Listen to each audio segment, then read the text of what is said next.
Partie 1. L'arrêt de bus, version développée. Dakar. Une nuit où même les étoiles semblaient avoir froid. Les rues étaient vides, balayées par un vent sec venu de l'Atlantique. Pas un taxi, pas un passant, juste le bruit du silence et les lampadaires fatigués qui clignotaient faiblement. Dans un 4x4 noir garé à un feu rouge, Yacine Diop, 35 ans, millionnaire et PDG d'un empire cosmétique, relisait un contrat sur sa tablette. Sa vie réglée comme un mécanisme suisse, contrôle, efficacité, solitude choisie. Il sortait d'une réunion tardive à l'ambassade et ne pensait qu'à une chose, dormir jusqu'à ce que son regard croise. L'impossible. À quelques mètres, sous un abribus défoncé, une femme en robe de mariée, blanche, froissée, trempée, pieds nus, les cheveux défaits, le maquillage coulé. Elle semblait sortie d'un film brisé. Yacine fronce les sourcils. Il baisse un peu la musique classique qui jouait doucement dans la voiture. Elle ne bouge pas. Elle tremble. Ses bras sont enroulés autour d'elle-même, comme pour retenir son cœur qui se fissure. Feu vert. Mais Yacine n'avance pas, il baisse la vitre. « Mademoiselle, tout va bien ?» La femme sursaute, lentement. Elle tourne la tête. Son regard est celui de quelqu'un qui n'a plus de force pour pleurer. Les joues salées, les yeux gonflés. Un instant de silence, comme si le monde s'arrêtait pour écouter sa réponse. Puis, d'une voix brisée, presque un souffle. « Je viens de fuir mon mariage. » Yacine reste figé. Il n'y a pas de caméra cachée. Ce n'est pas un film, c'est réel. Et dans ce regard, il comprend qu'il vient de croiser une histoire qui va bouleverser la sienne. Fin de l'épisode. Abonne-toi pour découvrir pourquoi elle a fui et ce que Yacine va faire. La suite est encore plus folle. Elle avait dit ça comme on avoue une honte. Une phrase à peine audible. « Je viens de fuir mon mariage. » Le cœur de Yacine avait loupé un battement. Il la regardait toujours, incapable de détourner les yeux. Un long silence. Puis il pousse la porte de son 4x4. Le froid lui fouette le visage, mais il garde son calme de PDG. Il enlève sa veste en laine, italienne, et s'approche doucement, sans geste brusque. « Prenez ça », dit-il simplement, en lui tendant son manteau. Elle le regarde, méfiante, tremblante. Mais elle finit par l'attraper, ses doigts glacés frôlant les siens. « Montez dans la voiture. Vous ne pouvez pas rester ici. » Elle hésite. Regarde la rue, vide. Puis le regard de Yacine. Ce regard qui n'a rien d'un prédateur. Rien d'un sauveur non plus. Juste une étrange sincérité. Elle monte. À l'intérieur du véhicule, la chaleur lui fait mal, comme si son corps ne savait plus comment se réchauffer. Yacine roule lentement, sans parler. Il lui tend une bouteille d'eau. Elle boit, lentement. « Comment vous vous appelez ?» demande-t-il sans quitter la route des yeux. « Aïcha » murmure-t-elle. « Et pourquoi vous avez fui ?» Elle détourne les yeux. La voix nouée. « Parce que on m'a vendu. » Pause. « Comme une marchandise. À un homme que je ne connais pas. Il a l'âge de mon père. Il m'a acheté comme on achète un terrain. Et mes parents ont signé. » Yacine serre le volant. Ses jointures blanchissent. Un souvenir lui revient brutalement. Celui de sa sœur cadette, Mariem, mariée de force à 16 ans.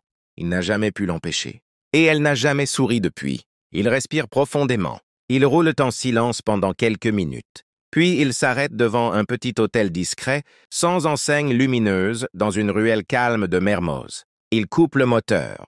Elle regarde le bâtiment, puis lui. « Je vous réserve une chambre pour 3 jours. Vous aurez à manger, un lit, du calme. » Elle ouvre la portière, mais sa voix l'arrête. Mais à une condition. Elle se fige. Referme lentement la porte. Le regarde, méfiante. « Laquelle ?» Yacine se tourne vers elle. Son regard n'est plus celui du PDG froid et rationnel. Il est plus sombre, plus humain. Que vous me disiez toute la vérité, toute, pas seulement la fuite, pas seulement l'homme, mais qui vous êtes. Et pourquoi j'ai l'impression que vous fuyez plus qu'un mariage? Un frisson traverse le dos d'Aïcha. Elle baisse les yeux, car elle sait qu'il a raison. Mais ce qu'elle ne sait pas, c'est que Yacine aussi cache quelque chose. Quelque chose d'aussi lourd qu'un secret d'État. Fin de l'épisode. Abonne-toi pour découvrir le passé d'Aïcha et ce que Yacine essaie d'oublier depuis trop longtemps. La chambre d'hôtel était modeste mais propre. Rideaux tirés, lumière tamisée, le monde semblait loin derrière les murs. Assise sur le lit, les jambes repliées contre elle, Aïcha tenait une tasse de thé entre ses mains encore tremblantes. Yacine, debout près de la fenêtre, regardait la rue silencieuse. Il ne disait rien. Il attendait. Elle inspira profondément et parla. « Je m'appelle Aïcha Ndiaye, j'ai 27 ans. J'étais censé épouser ce matin un homme appelé El Hadj Suleiman Diagne, 61 ans, 3 femmes, 2 enfants de mon âge. Elle marque une pause. Ma famille a reçu une maison, une voiture et une promesse d'embauche pour mon frère aîné, en échange de moi.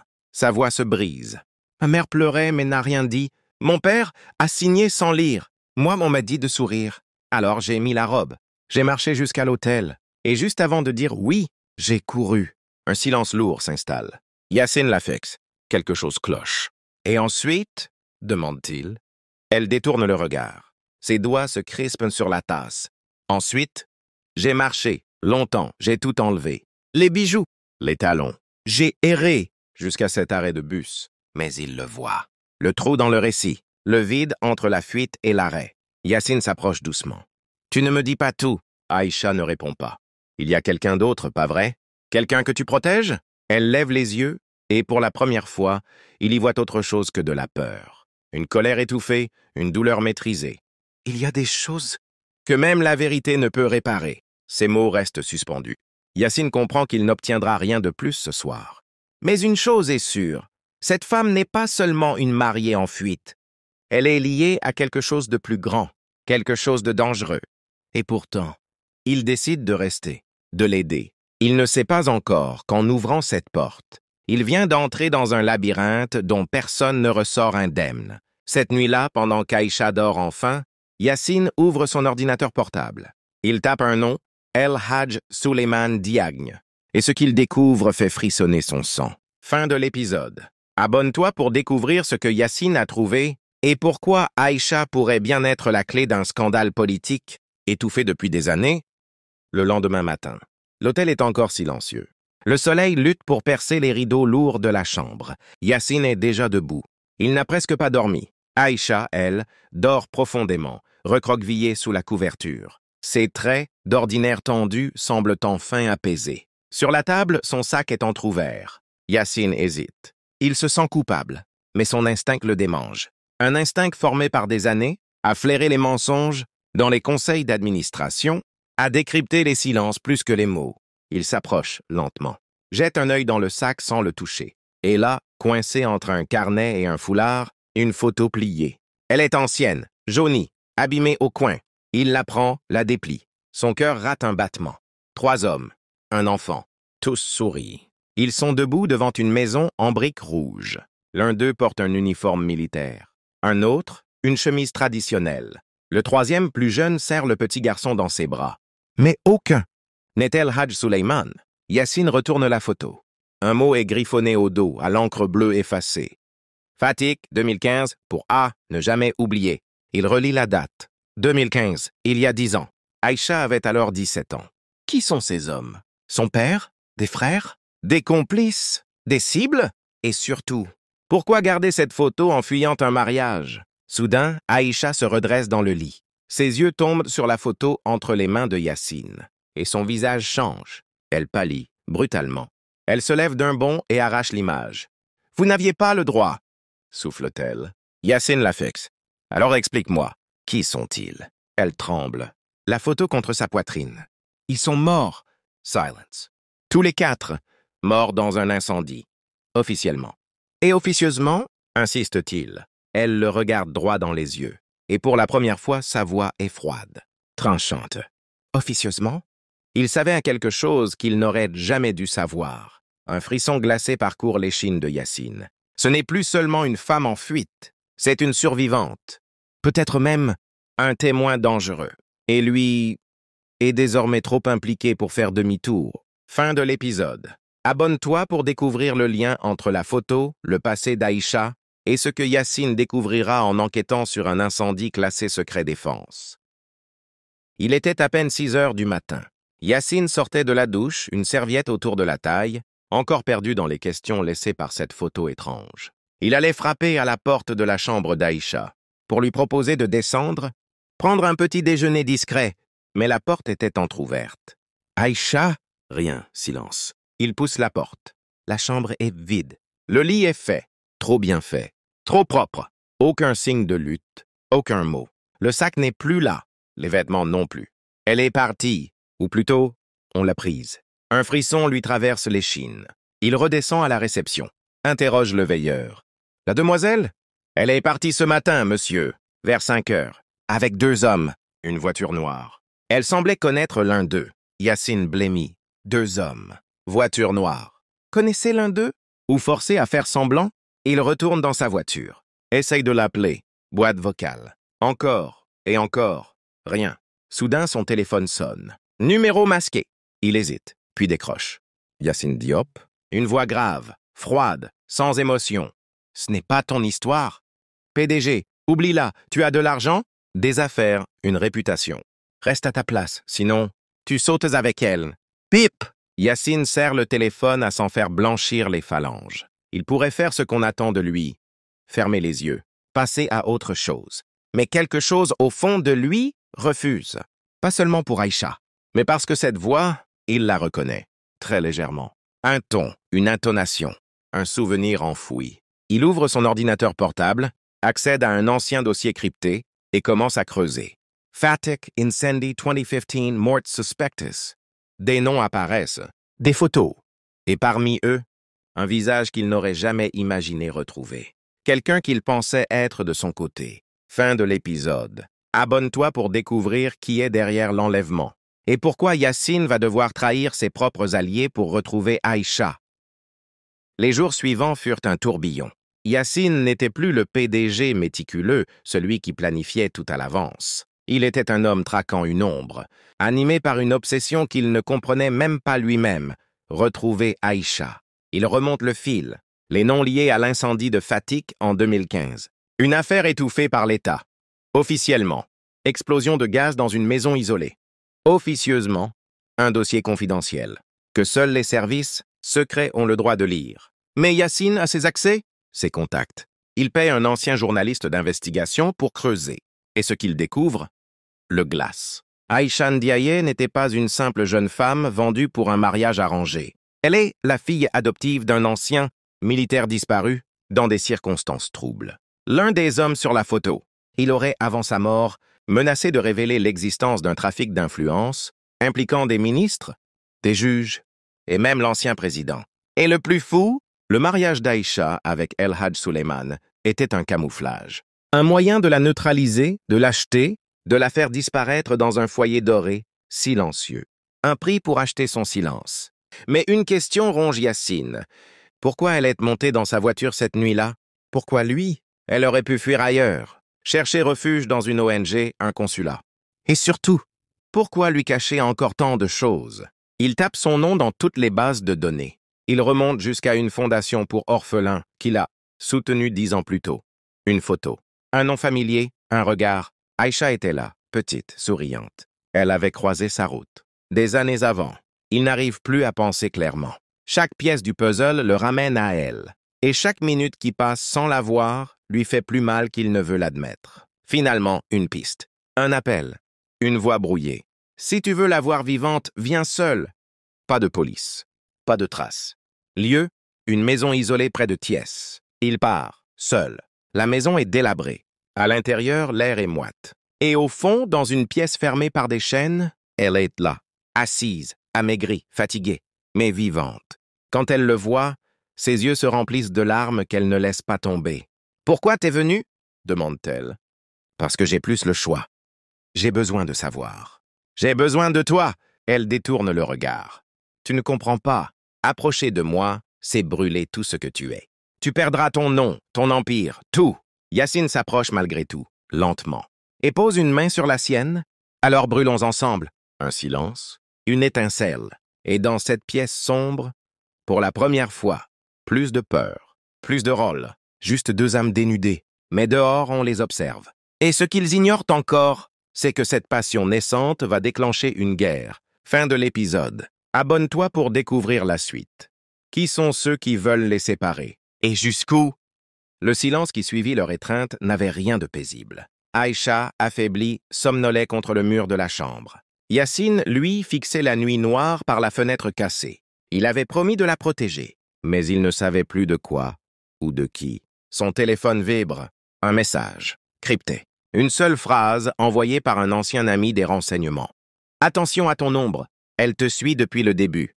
Zé. » Il sent son estomac se nouer. Une trahison, proche, invisible. 2 jours plus tard, de retour à Dakar, Yacine convoque Fatih, son bras droit depuis 8 ans. Celui qui connaît tous ses secrets, ses codes d'accès, ses comptes offshore. Un frère plus qu'un collaborateur. Tu savais pour Aïcha? Quoi? Fait Fatih, surpris. Trop surpris. Qu'elle n'est pas qu'une mariée en fuite, qu'elle est liée à l'affaire de Fatik, que certains la veulent morte ou silencieuse. Fatih se lève, fuit son regard. Je pensais que tu l'avais juste prise en pitié. Je ne savais pas qu'elle t'avait retourné la tête. Yacine se fige. Ce ton, ce mépris, cette peur. Fatih, c'est toi qui les as laissés la prendre à l'hôtel, hein? Un silence lourd tombe entre eux. Puis Fatih murmure. Tu t'approchais trop de la vérité, Yacine. T'as toujours eu besoin d'un peu de chaos pour te sentir vivant. Mais cette fois, tu t'es mis dans un feu que personne ne peut éteindre. Yacine serre les dents. Qui t'a payé? Qui est derrière tout ça? Fatih baisse les yeux. Tu crois vraiment que je suis le seul à te trahir? Regarde-la bien, ta précieuse Aïcha, et demande-toi si c'est toi qu'elle voulait, ou ton réseau. Yacine ressort, le cœur lourd, l'âme déchirée. Le doute s'installe, s'insinue, comme un poison lent. Et s'il avait été manipulé depuis le début? Si Aïcha avait orchestré leur rencontre, s'était-elle vraiment assise là, à l'arrêt de bus, par hasard? Et si tout n'était qu'un piège? Le soir, il retourne à la cachette. Elle l'attend, un thé à la main, le regard baissé. Tu m'as menti, Aïcha. Elle ne nie pas. Elle s'assoit lentement. Je t'ai caché des choses, parce que je ne savais pas si je pouvais te faire confiance, et parce que je n'étais pas sûr de survivre assez longtemps pour que ça compte. Elle sort une enveloppe, la pose sur la table. C'est ce qu'ils cherchent, ce qu'ils ont tué pour, ce qu'ils veulent acheter, voler ou faire disparaître. Pause. Et dedans, il y a des noms, des comptes, des preuves. Et ton nom y apparaît aussi. Yacine recule d'un pas. Mon nom? Elle lève les yeux. Tu as signé un partenariat, il y a 5 ans, avec une société écran. Tu ne savais pas. Mais tu étais déjà dans leur système. Et maintenant, tu ne peux plus faire demi-tour. Yacine regarde l'enveloppe. Puis Aïcha. Trahison ou sacrifice? Piège ou appel au secours? Il ne sait plus. Mais une chose est sûre. Il n'y a plus de retour possible. Fin de l'épisode. Abonne-toi pour découvrir la suite. Yacine va-t-il ouvrir l'enveloppe?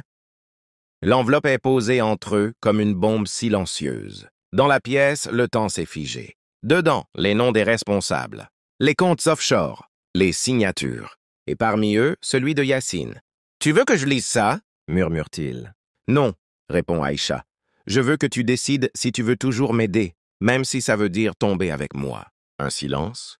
Puis elle ajoute, les yeux brillants. « Ils t'ont piégé, Yacine. Comme ils m'ont piégé, mais moi, je n'ai plus rien à perdre. Toi, tu peux encore t'en sortir. Il te suffit de me livrer. Ils effaceront ton nom. Tu reprendras ta vie, ton pouvoir, ton monde. » Yacine fixe l'enveloppe. Il pense à sa société, ses actionnaires, ses employés, ses projets, tout ce qu'il a construit depuis 15 ans.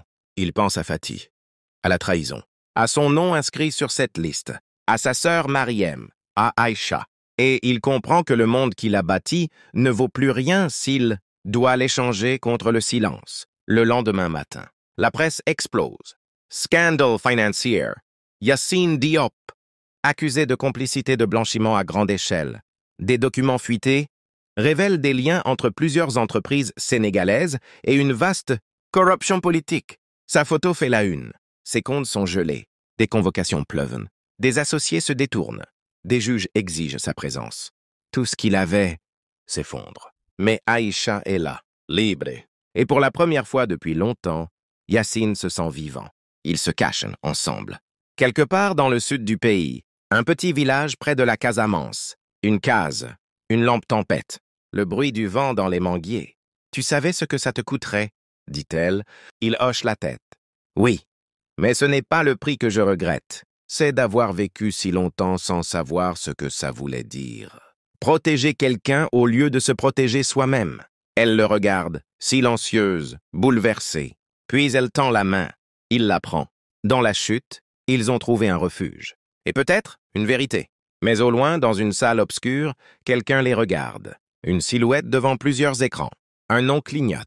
Yacine Diop à neutraliser. Fin de l'épisode. Abonne-toi pour découvrir la suite. Maintenant qu'il a tout perdu, Jusqu'où ira Yacine pour protéger ce qu'il lui reste? Et qui prépare l'ultime trahison? Dakar Mermoz, minuit passé. Une voiture banalisée roule sans lumière dans les ruelles désertes. À l'intérieur, Yacine au volant. Aïcha à ses côtés, un sac de sport sur les genoux, les yeux tournés vers le rétroviseur. Ils fuient. Ils n'ont plus de nom, plus de toit, plus de cartes bancaires. Mais ils ont ce que leurs ennemis ont perdu, la vérité, et le courage de s'en servir. Sali, jour 2.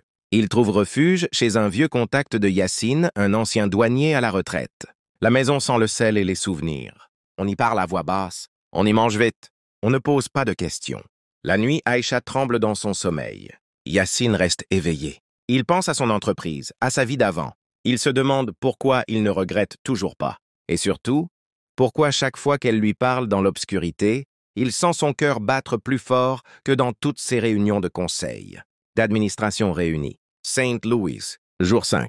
Ils arrivent au lever du jour, cachés dans un vieux taxi. Le fleuve dort encore. Les goélands crient dans le ciel rose. Ils louent une chambre au-dessus d'une librairie. La propriétaire est sourde. Elle les appelle les cousins de Ziguinchor. Ils ne corrigent pas. Chaque jour, Yacine se rend dans un cybercafé pour envoyer des morceaux cryptés du dossier à des journalistes exilés. Chaque nuit, il rentre vers Aïcha, un peu plus amoureux. Elle le regarde différemment maintenant. Plus de méfiance, plus de masque. Il a choisi de tomber avec elle. Et elle, pour la première fois de sa vie, ne veut plus fuir seule. Une nuit à Saint-Louis, il marche sur le vieux pont fait d'herbe. Le vent est fort. Elle s'arrête, le regarde. « Tu sais qu'ils vont nous tuer ?» Il sourit doucement. « Oui, mais je préfère mourir avec toi que vivre à genoux avec eux. » Elle pleure en silence et l'embrasse. Un baiser court, mais lourd de tout ce qu'ils n'ont jamais osé dire. À ce moment précis, ils ne fuient plus. Ils avancent, ensemble. Mais très loin de là, un autre homme lit un rapport confidentiel. Il pose un doigt sur une photo. Yacine, Aïcha.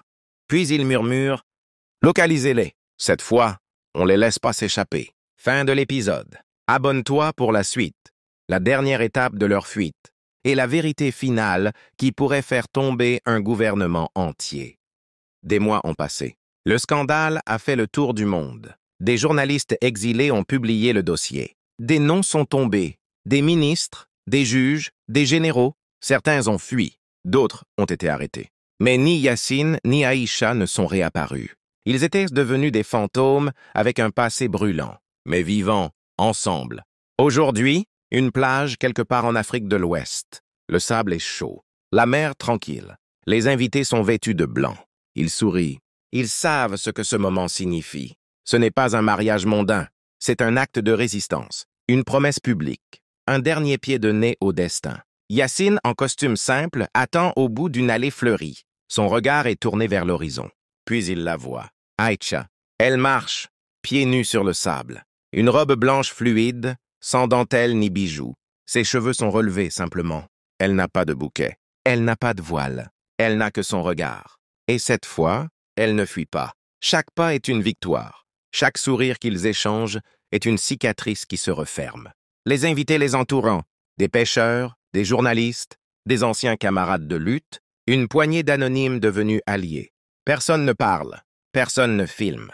Ils respectent la solennité de l'instant. Un vieil homme les marie, un wolof, une simplicité.